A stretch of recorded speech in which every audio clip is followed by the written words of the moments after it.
Hello, everyone. Welcome to the Roundup here on BloodbowlLive. Here to go through all of the last week's action from the A&DBBL Season 9. My name is Chris, as always, joined by Mr. Scott Bryant this week. No Tom Hovell this week. He is still on holiday, but will be back to normal broadcasting next week, I am sure.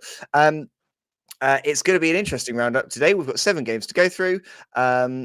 We might just talk a little bit about Revolution at the very end, but we're going to fly through the 7 games. At any point between now and the end of this stream, a snake could literally appear over Scott's shoulder. There is currently, and there's no other way to say this, there is literally a snake stuck in Scott's chair. That's right, Scott? Absolutely. We don't know if it's going to come out, and if so, when.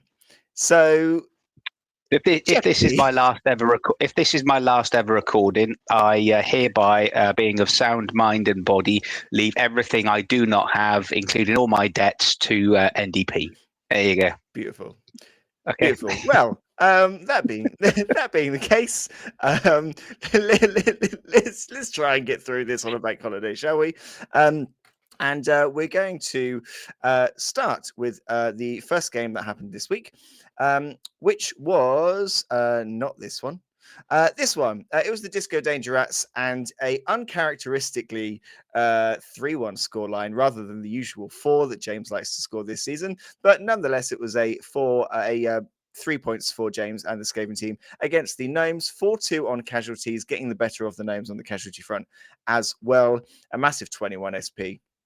SPP for James in this game, and further cementing his position at the top of the Dark Side group as well. James in the chat immediately saying couldn't quite get it to 4, but hey, 3 is enough with Skaven. And looking at kind of the way that the game went as well, Maple came, so 3 trees coming for the Gnomes here. And the Rats getting the touchdown on turn 3, killing a Beastmaster on the way, getting their second touchdown on turn 8 and a third on turn 10. The Gnomes managing to get a consolidation touchdown on turn 16 to make it 3-1. A good season continues for James then. Scott, a good win here for him. He's set at the top of that group. Now it's just about improving this team for the playoffs.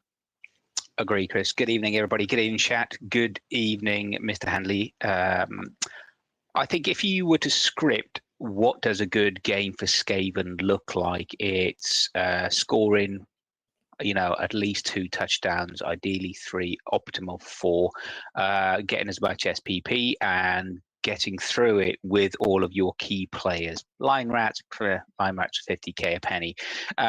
So all of those ticked. I think the slight thing maybe, James, would just be interesting if he's in chat as well. Obviously, he's now got a couple of line rat missing next game. Yeah, c'est la vie, cannon fodder. One of his block dodge gutter runners, Fifi, looks like injury miss next game at the moment. And it'll be very interesting to know and appreciate if he doesn't want to tell us this, but what are the development plans? He's got 12 SP on that gutter runner. Are you saving up there? Miss next game, Fifi is sad. I can hear the sobbing and the tears from this side of Woodbridge, James. Are you going to be stat busting Scarlet Johamster? And what skill are you putting on Professor Heinrich von Squacken the second? Undecided on development. It looks like that. Yeah. I mean, look. I mean, it's a very good looking bunch of Skaven, isn't it? Wrestle, strip, ball. I mean, we saw at the weekend at the tournament how good that sort of both those skills were put to effect in a Skaven side. A block sidestep in there. The blitzers both have mighty blow. One has tackle. He's got kind of everything he needs there. The thrower is protected with block as well. I think in his next game, it's probably, I would imagine it's a case of, he's got 1 game left to play before playoffs. Just going into that playoff game now with as many players on the pitch as possible. If there's a game to get missed next game on your block gutter runner, it's the one before the one before playoffs, isn't it? I do. I think the fact that the position that James is at the moment, he's got all of that SP. Actually, I missed that danger mass, and 3 gutter runners the opportunity to skill them as he wants. So it gives him that sort of it gives him that opportunity to really tailor the Skaven team towards the opponent he's going to be placing in the Octo finals at least. 60k, sorry, 6 dedicated fans, 140k in the treasury, so he can always, fill the bench and fill that roster. So he's not going to be short players. Setting himself up very, very nicely for the playoffs. However, something I wanted to pick up, Mr. Crisco, on our Revolution preview last Thursday, you actually put the mockers on Mr. Handley. You called him out for the potential title bid. Yes, it was still a Skaven win, and congratulations again, Carl. But Mr. Handley put him out, and it reminded me as well of, it just shows the absolute insanity of Skaven. They can build like this, but then you can take to another tournament another day. And as James knows from the Ipswich Classic this year, I know from previous tournaments, you just go nowhere. But that's the beauty of them. So I tell you, James, as a fellow Skaven coach, keep it up, live the dream for myself and Mr. Coe. I think, in my defense, I did say that he was going to win, and he did come third with most touchdowns. So it wasn't a bad call, I think.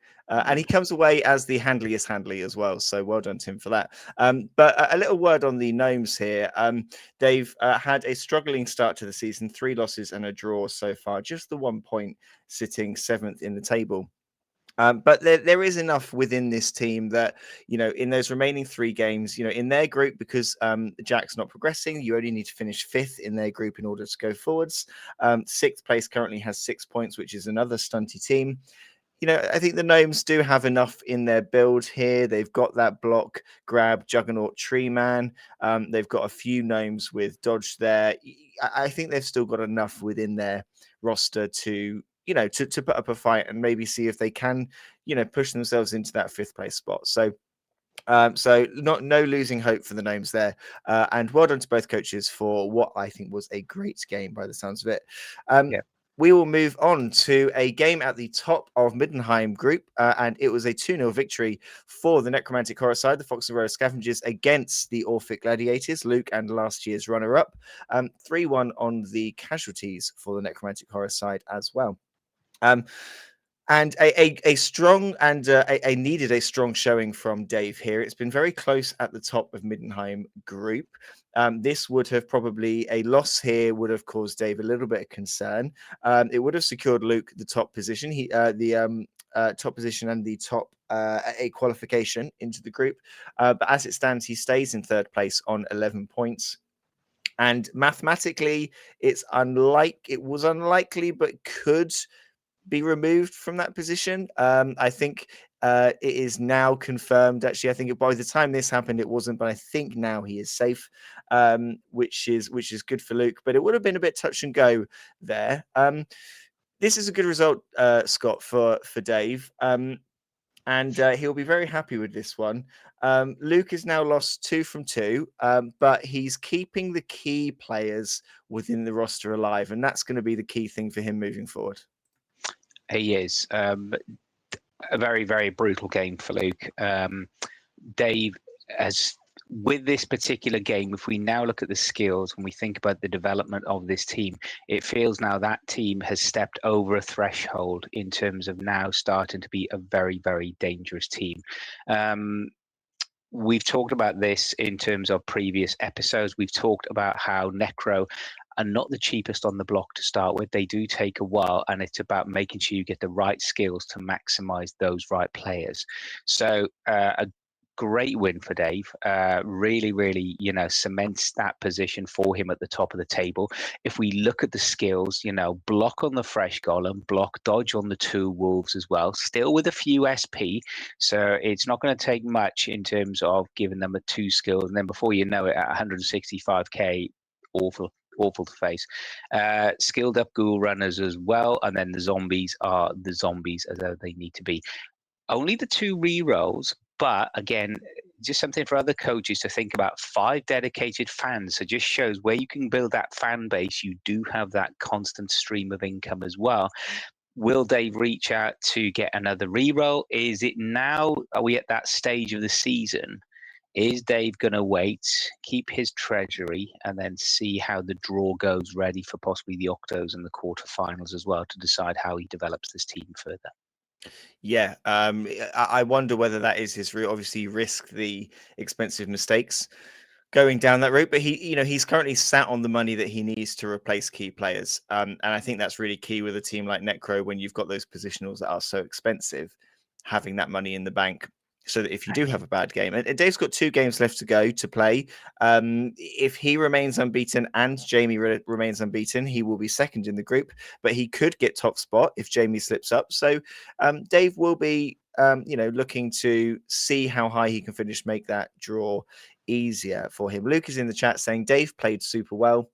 Had a few rough days, but looking forward to the finals now. APOC did save the Rat Ogre, though. Chainsaw caused enough havoc early that Dave could take the advantage. So that choice of Bryce the Slice then coming in for the Necromantic Horror side, really key for Dave's victory here. Team mascot coming in. Oh, I love a team mascot. Always love a team mascot. This was always going to be a big game, and well done to the 2 coaches for, it sounds like, playing out a good game here. Congratulations to Dave for the win. Both these coaches are mathematically through now, I believe, so they won't be too concerned and will want to keep their rosters nice and clean. Let's go on to the next game. And it was a 1-0 victory for the Doombringers against Gortu's Giggling gets the Goblins side. 1-0 victory and 3-1 on the casualties to the Doombringers. A game that ended slightly earlier because the coaches ran out of time and wanted to make sure they got other games in. Pouring rain will not have helped either coach here for the game. It sounds like this was a close one on the day. JD just about getting the edge in this first half. If they'd had more time, possibly there could have been more to progress here. Goblins maybe could have got back into the game. But a good result for JD. It's a tricky one, this, because this result means that the Goblin side are not going to progress to the top half of the playoffs. JD already not progressing. We know from his previous results, this was his last game to play. It's interesting when you're in that position, isn't it, Scott? Because JD will have gone into this one, and we know that coaches who have already confirmed that they can't go ahead can often still have quite a sway in the group, and he's done that in this. That he is not going ahead himself, but he has prevented Leanne from being able to go ahead as well. So those coaches still having an impact. He very much having an impact. JD has probably the most eclectic mix of skills within A&DBBL, for not just this season, but obviously coming out of the past 2 seasons as well. Leanne, it feels that she is starting to get to grips with these gobbos. They can be, we talked about it before, they can be very erratic in terms of how they behave. They can be, very, very entertaining. They really embody the ethos and the spirit of, and the insanity and the wonderful insanity joy of Blood Bowl. So if it had gone on for another 4 turns, I don't know, beyond that as well. Was I right that in turn number 12? Well, actually, no, it only went to turn 7 then in that case. I think they got through the first half, yeah. First half, yeah. So second half, you never know. There were a lot of things, opportunities. You still had, all the secret weapons and the potential chaos of gobbos.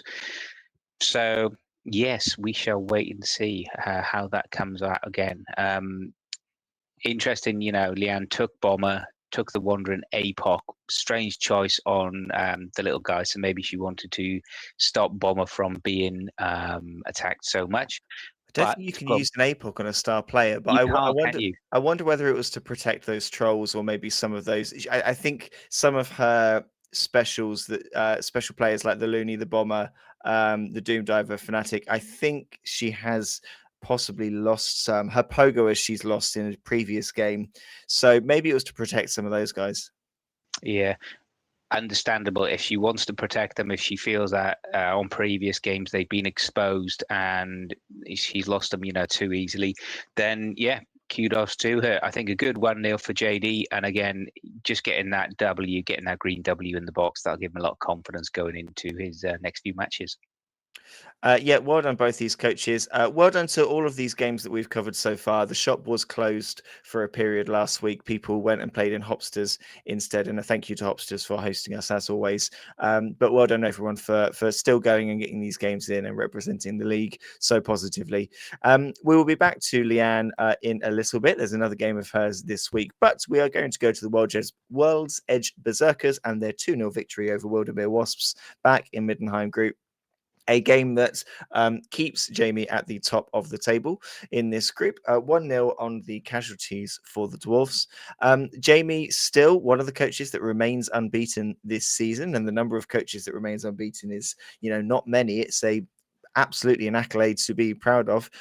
Jamie doing very well here to cement his place. He is, I think, Scott, we probably didn't necessarily say, I think we said that Luke was one to watch in this group. We talked about the Wood Elves being one to watch in this group as maybe a surprise package. Jamie's done what he's kind of done all season, which is be consistent, maybe not grab headlines, but be consistent and always be there or thereabouts. This season, he is grabbing headlines. He is the coach to beat in this group, and I think he could be a coach to beat going forward. Agree, Chris. Jamie has played it solidly. We talked about what makes a good Skaven match earlier. Lots of touchdowns, lots of SP. What makes a classic Dwarfs? Usually the 2-1 grind. 2-0 is even better. The fact that Jamie was able to control the match, I was expecting that maybe Moonface, that bounty may have been claimed this match, to be honest with you, especially the amount of fouls that Moonface was starting with as well. Jamie does what Jamie does. He scored on turn 8, so he controls it with those Dwarfs very, very, very well. And then, of course, when other teams he's forcing them to, roll dice. Maybe they don't need to dice. Moonface then gets sent off. One foul too many for the little superstar. And Jamie then has the opportunity to get that second touchdown, 2-0. 12 SPP, that's plenty for the Dwarves. And as you rightly say, Chris, onwards and upwards for a very good, a very well structured, unbeaten team. And again, I've just seen how much he's got in his treasury, filth. 400k. It is a lot.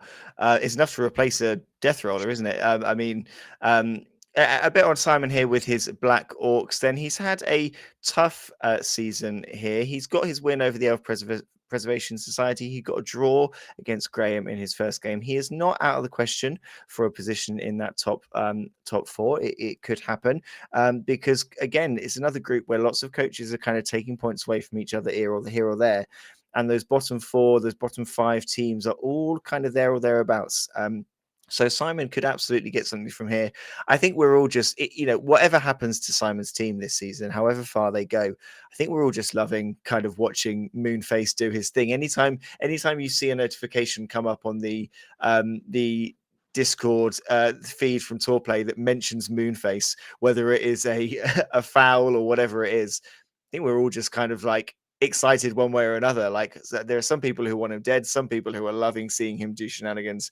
And got to give some credit to Simon for this. The league is always a lot easier to follow and a lot more fun to follow when you kind of have characters, but characters are built by the coaches who make them. And he's really built a persona around Moonface that everyone is really invested in. And I absolutely love that. I think that's an absolute credit to Simon. So, well done to Jamie. A good result here for the Dwarfs, keeping them at the top of the table. Only Dave is going to challenge them for that top spot now, so we'll see whether they can cling on. Moving on back up to the Dark Side group, and it is a 1-0 victory for the Harlequins Dark Elves versus the Honkingtons Folly. Now, you'll notice that this game ended on turn 6. I caught the end of this game in store.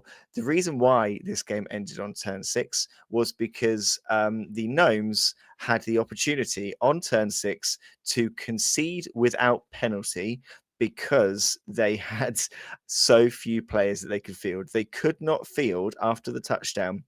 They could not field more than 2 players. They could not field 3 players on the pitch because the Dark Elves had removed some.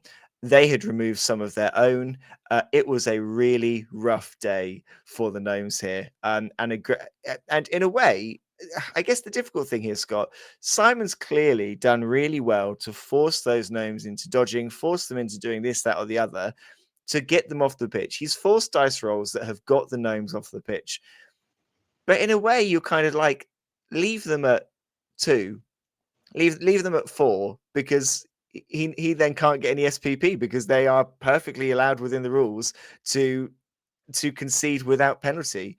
Yeah. So it's kind of tough on Simon, but he'll be happy with the 3 points for sure. I think, first of all, shout out to Simon. This was a good bounce back for him. He had 2 defeats, which we've talked about. If you look at his record, Sorry to interrupt you, Scott. Lucas just said sweltering heat in this one as well, so that's another reason why why the gnomes couldn't field enough players. Thank you, Luke. An extra, and when you lose, as Luke said, when you on that D3 roll, D3 roll, when you lose an extra 3, that's just, that's heartbreaking. So first of all, just a shout out to Simon. It's been a bit of an up and down season for the Dark Elves for him. For me as well, when you look at Tom here and the gnomes, Sir Honkington's Folly, get your teeth in, Scott. It's very similar when we talk about teams, just as we mentioned with Simon and the Wildmere Wasps and several other teams today. There are a number of teams who I think there were a level of expectation, but maybe it's because of other coaches, just the roll of the dice, just the way some seasons go on Blood Bowl. Doesn't make people bad coaches. It's just sometimes your season is not going to go your way. We've talked about this before. When you cannot get that momentum with SP, you're not in a position to be able to build your team skills. And then all of a sudden, you're not just 1, but you're 2 or 3 levels below the teams you're playing against as well. So I think it's been a tough one for the Gnomes this year. Do I think, would I write them off? No. Do I think they can come back easily? And I think it's still a testament to the quality of coach in our league. I don't think there is anyone in the league you can now say that's a guaranteed win in the bag. Yeah, and a lot of the games are coming down to very, very, very fine margins. I mean, if it wasn't for sweltering heat, would you have expected, that sort of impact for on the Gnomes? I don't know. Another match, and we've seen the Gnomes without the sweltering heat, really, really control it, really, really take apart other teams as well. So, yeah, difficult one there for the Gnomes, but a good win there for Simon as well. Be interested how Simon develops this team as well. That's what I'm going to be interested in seeing as well. Yeah, Simon's in a good position now. He's 3rd in the group at the moment, albeit with a few extra games played. Looking at other coaches below him, he's 2 points ahead of the Waldenhof Blood Knights, who are on the same number of games played. So it's only, his biggest threat is coming from the Amazons and what they're going to do with their 3 games left to go. But he's put himself in a good position. He's currently 50-50. He's got, which is a good record. And I think, the Dark Elves are a good team. And I do feel that of all the teams that Simon has brought, quite often he changes his teams quite a lot. I've seen him play Nobility. I've seen him play Underworld. I've seen him play Chaos Chosen. There's a few that we've seen him play. I think I've seen him play Humans as well. It does feel to me like he has found a team in Dark Elves that seems to suit him. He's being very patient with his skill ups. I think if he redrafts this team, he's really going to get somewhere. They're a beautifully painted team as well. If you haven't seen them, they look amazing. But it does feel like he's kind of found his team here in a way. So I really hope he's enjoying playing them, and I hope that we maybe see them next season as well, because I think Simon could be onto something here if he sticks at it and he can kind of keep some of these players going. So, well done to both. An unfortunate end to this game, but well done to both of you. Sorry, Scott, you were going to say something. No, I was just looking at Simon's list and thinking if you were redrafting it, I think he's got several players there who, at least those 2, at least one of those witch elves with block. The only thing, but then if he redrafts them, hopefully they'll get rid of that niggling injury, and then to already have the 2 blodgers in terms of your blitzers as well, having dump off and kick on a runner is always a useful skill. So it's very interesting how Simon does it. I think this is going to give him a really good opportunity if he goes for a 2-season build on this. So keep it up, Simon. Absolutely. Well done, both coaches, for playing out a tough game there. We've only got 2 left to go. Before we do, just a quick check. Any sign of the snake? No, Still there? no, nothing down there either. Cool. Just Great. Fantastic. Moving on to our penultimate game then, and it is a 2-2 draw, the Greystone Gladiators versus the Bitey Ducks, a game that was streamed on Friday. And you can watch that back. It's on YouTube for all the world to see. 2-2 here on this one. More SPP going the way of the Elven Union side, even though casualties were even due to a number of good passes that took place. And a very tight game here. As far as kind of saying which way this one went, the Ducks got a touchdown on turn 4. Elves were able to equalise on turn 8, had the pace to do so. A good defence was attempted, but not quite enough. A dead elf happening on turn 6 as a result of Mighty Maeve. In the second half, got that ball nice and secure in my favorite little top left-hand corner of the pitch, and sat there and managed to saw the game out to turn 16, but could not prevent the one-turn touchdown coming from the Elven Union side. I did not defend well enough. I'm learning how to defend against one-turns. Played 5 games, including this one on Friday, up till today. In 3 of those games, people have tried to one-turn against me. Luckily, this is the only one that succeeded, but 2 got very close as well. So I need to kind of work on my one-turn defense. But yeah, a very close game. A game that did not really have any weight really in this group. The Ducks had already qualified. They could have moved up to second with a win, but sit in third place. And a win could have meant the Greystone Gladiators could get up to 6th, but they will now finish in 7th place in the group. Few It's been a questions for rough. you, Chris. Yeah, go if I ahead. may, before we go on. Justin took an interesting combination. So he took Swiftfine Glimmershard, who has her once per half stab, sort of, jump in, stab, jump out within 3 squares. How did that? Was that a useful? Was Swiftfine Glimmershard effective, or was it not really anything particular? Never really came into consideration. In the first half, Justin did not play Swiftfine. Forgot it, to his own admission. It did come on the pitch for later drives. There was never really, I think, the kind of obvious opportunity for her to do her thing. So was a good additional player, with taking Swiftfine and taking the coach as well that can play for you.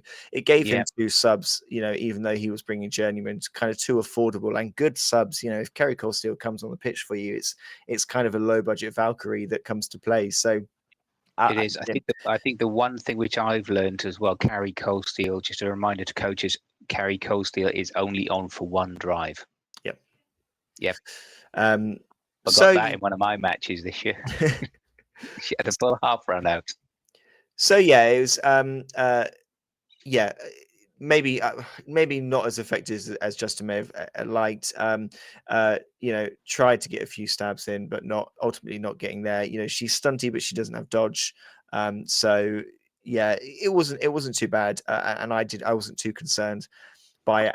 Credit to Justin, the one turner. He got everything he needed to in that one turner, did the blocks he needed to where he needed to. He needed to use a reroll to escape the tripwire, because he did roll a 1 on his last rush, but he did manage to get it. So go back and have a watch of the last turn of this game, because it was impressive. Just one question for you before we move on then, Chris. If we look at Justin, if you look at the amount of throws he made for completions, 4 SP on his thrower as well.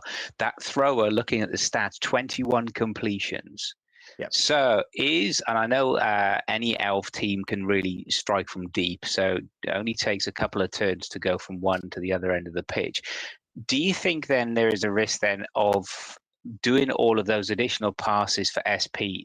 Is Justin tempting the gods and the fate dice with regards to maybe 1 pass too many, you drop the ball on a reroll, and that puts you, in a very difficult position?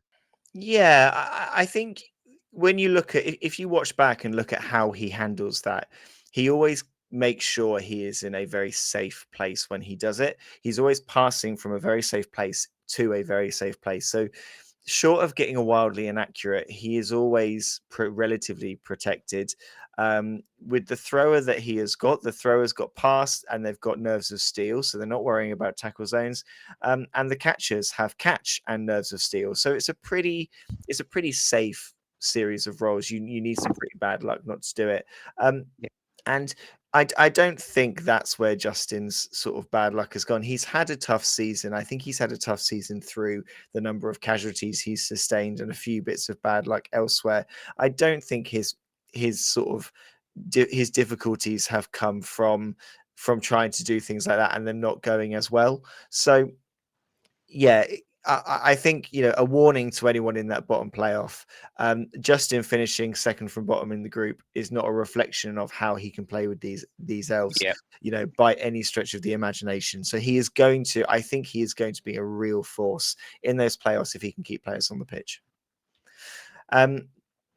A fun game to play out either way. So well done to Justin, and thank you for a good game there. I was happy to get the draw because I only win 5 games in a season, and this means I leave the group stage having only won 4. So that means I have at least 1 win in playoffs. Fingers crossed. So it's good for me in that respect. Looking at the final game then that we had this last week, and it was a 2-0 victory for In for a Penny, In for a Pound, the Imperial Nobility side versus the Gortooth's Giggling Gits Goblins.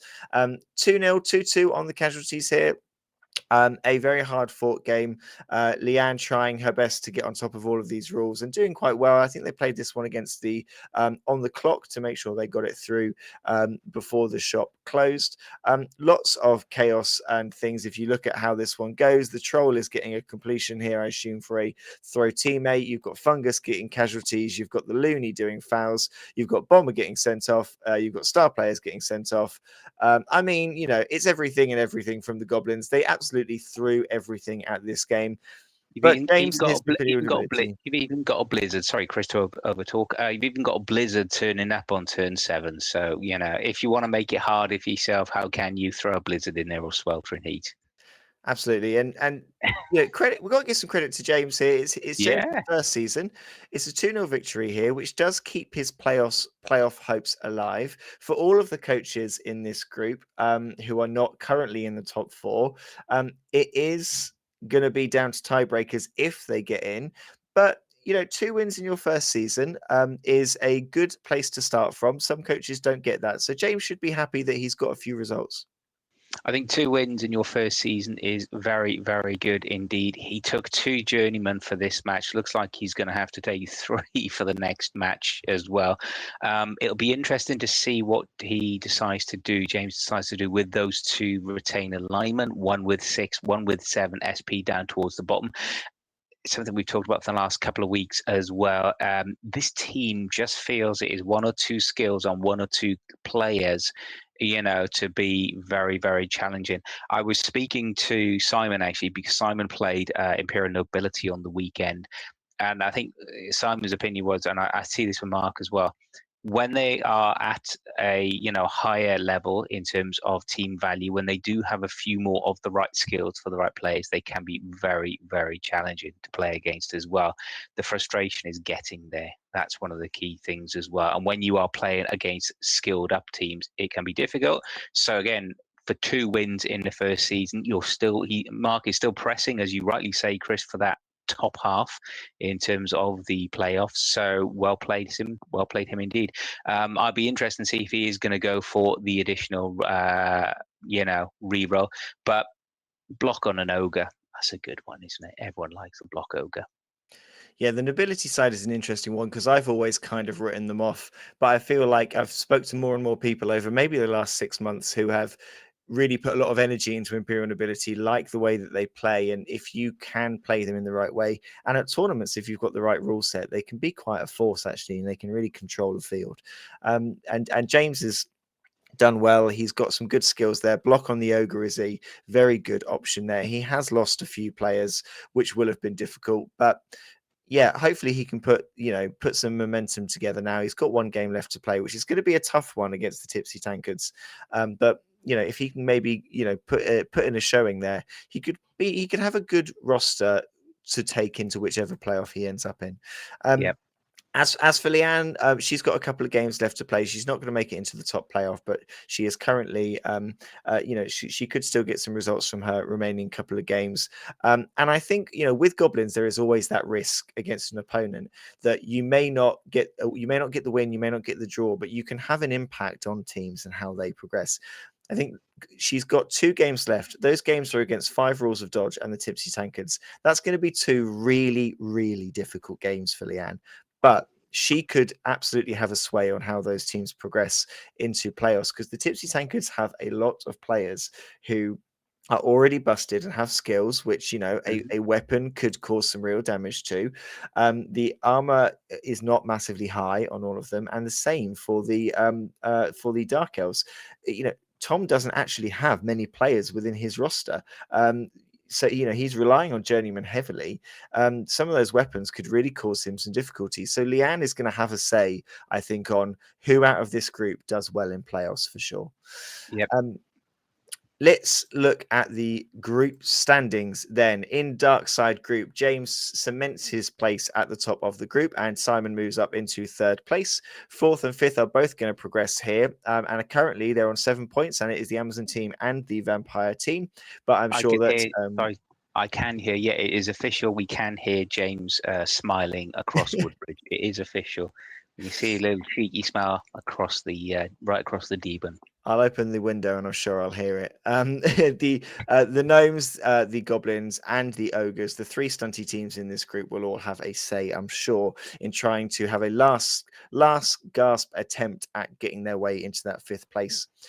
Looking at Longship, we've got 1st, 2nd, 3rd, and 4th are the ones likely to proceed here, but the Tipsy Tankards still mathematically could drop down. They're looking very good on the tiebreakers, so it is unlikely. I'm sure that In for a Penny, In for a Pound, and Gortus Giggling Gits will be doing everything they can to try and slow down the Norse team's charge up the table. Middenheim, Wodgers Berserkers, Foxaurora Scavengers, and the Orphic Gladiators are all but confirmed for the top playoff. Lavender Lynxes currently sit there and just need a win in their next game to secure their place as well. If they don't get that win, then 5th, 6th, 7th, and 8th can all claw the way into that 4th position. Tiebreakers, dependent. So we will see what happens in the last few games here. And Swamp Dome, as I believe we said last week, is decided, and these will be the final finishing positions.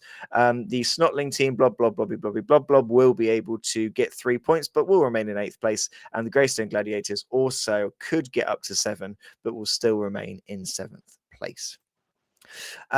Before we end, that's our roundup of the league, but let's just have a little chat about Revolution at the weekend. Let's just have a very Before we quick do, comment. just But before we do, Scott's going to tell us about mugs. yes, just a reminder for everybody. So the new A&DBBL mugs, their beauty. This is the mock-up, so this is beautiful. A&D, Blood Bowl, the Roundup, Match Day Live. It's all on here. Have it in the office. Have it. Tell your friends, your family, everybody. Christmas is coming. Just saying. I will let people know, and I'll put a message in Discord as soon as they've arrived, hopefully this week. And then if people would like one, again, as we said, guys, £15, £6 of which is a guaranteed donation through to the Elizabeth Hospice. All money for a good cause, and it will make you a better Blood Bowl coach, allegedly. Sorry, Chris, less revolution. Yes, and I think if anybody is not happy with the outcome of Revolution, I think you can firmly blame BloodbowlLive because all of the coaches that Carl beat on his route to the win are either podcast hosts or podcast guests. So it was a very NDP heavy day for Carl. Let's just we'll fly through his games and then just talk a little bit about it. In the first round, Carl was drawn up against NDP host Tom Feeks, and a 3-0 victory, 2-1 on the casualties against the Underworld side. A tough start to the day for Feeks and the perfect start for Carl, setting up for him a second game on the on table 2 against Mr. Luke Baggett and his Shambling Undead. He managed to get a 2-0 victory there, 2-1 loss on casualties, but got the points that he needed to put him on the top table for the final game, where he faced myself and got a very impressive 2-1 victory in what was a very tight game to take the title. A very good day then, Scott, for Carl and his Skaven. He took what was possibly one of the more, and I mean this in the nicest way, possibly one of the more boring Skaven rosters that attended the day. He didn't take No. a star player. He didn't take a roger. He kind of he put his effort into the frenzy, which worked really well for him instead. A good range of gutter runners. So there was no superstar in there like the roger or the star. He just took a solid Skaven build, and it worked for him on the day. Yep. Yeah, shout out. Big well done. Congratulations to Carl. It was a very good day for rats, actually, when we come on to look at Very the good list. day for rats. We had talked about this build being, you rightly say, Chris, compared to a lot of the other builds, conservative. It was built to do a job. It did the job very, very well indeed. Yeah, and Carl is a great coach. And just to put this into context for a lot of other people in the A&DBBL, I think the standard of A&DBBL coaching is really, really good indeed. I think it's really going places. And if you take a look at Carl can win tournaments. We saw that, and he can win it well. If you think how Carl has developed as a coach, he's been through painful times. We've talked about them with the Plague Brigade 2 as well. He's had some difficult matches. And this is the thing about Skaven. They will either implode or they will explode on your opposition and wipe them off the board. We know Carl is, maybe this season with the Ogres isn't going to plan, but this is about why we play Blood Bowl. One weekend you can turn up and things go your way. The next weekend, same team, same setup, same dice, nothing goes your way, and that's why we love it. So well done, Carl. A very good result. You can watch Carl's the game that won Carl the title. It was live and it is over on BloodbowlLive, so you can rewatch that. A very good kind of Daka attempt in the second half, which nearly didn't go to plan, but he did get that last touchdown, and it was a very impressive play by Carl. Yeah, looking at the table, and I think I think we do have to take the opportunity where we've got it to praise the coaches that we've had generally in the league. I really think we do.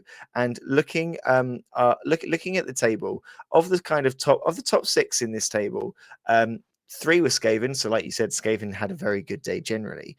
But of this top six, four coaches here started their Blood Bowl careers at A&DBBL. And five of them play in our league currently. It shows really well some of the quality that we've got in the A&DBBL, some of the quality of coach that we've got. It also shows the development that some of the coaches have, and I think that it can be, that's partly because I think of the support that other coaches give you, and the level of competition that we've got means you have to learn quickly. And Carl has done that. Carl came in. Let's not forget that Carl's first season with the Plague Brigade, I think he drew one game and that was it in his first season. In his second season with the Rat team, he won the Super Cup, which was the second tier playoffs, and now he's taken this team and got 3 wins from 3 in a tournament. So a huge congratulations to Carl. Well done on the progression. It's great to see. And if you're watching this idly thinking, do I want to play? Or if you're thinking, I'm an A&DBBL coach and my first season's not going great, it's definitely a place to develop, and you've got the coaches around you to do that. So, this should give everyone some kind of positivity for their journey going forward. So well done to Carl. Huge congratulations. Gutted that I lost you in that last game. That is it then. That's it for us today. Thank you very much, Scott. Thank you to the snake hiding in Scott's chair for not making today too stressful. I'm sure Scott is about to go get a dead mouse from the kitchen in order to lure it out. Is that right? That's the plan. A very entertaining afternoon that Scott's got in front of him. Thank you everyone for joining us. That's all the action from this week. 2 weeks left of the group stage, and we'll be back next week to go through any games that happen. We will see you then.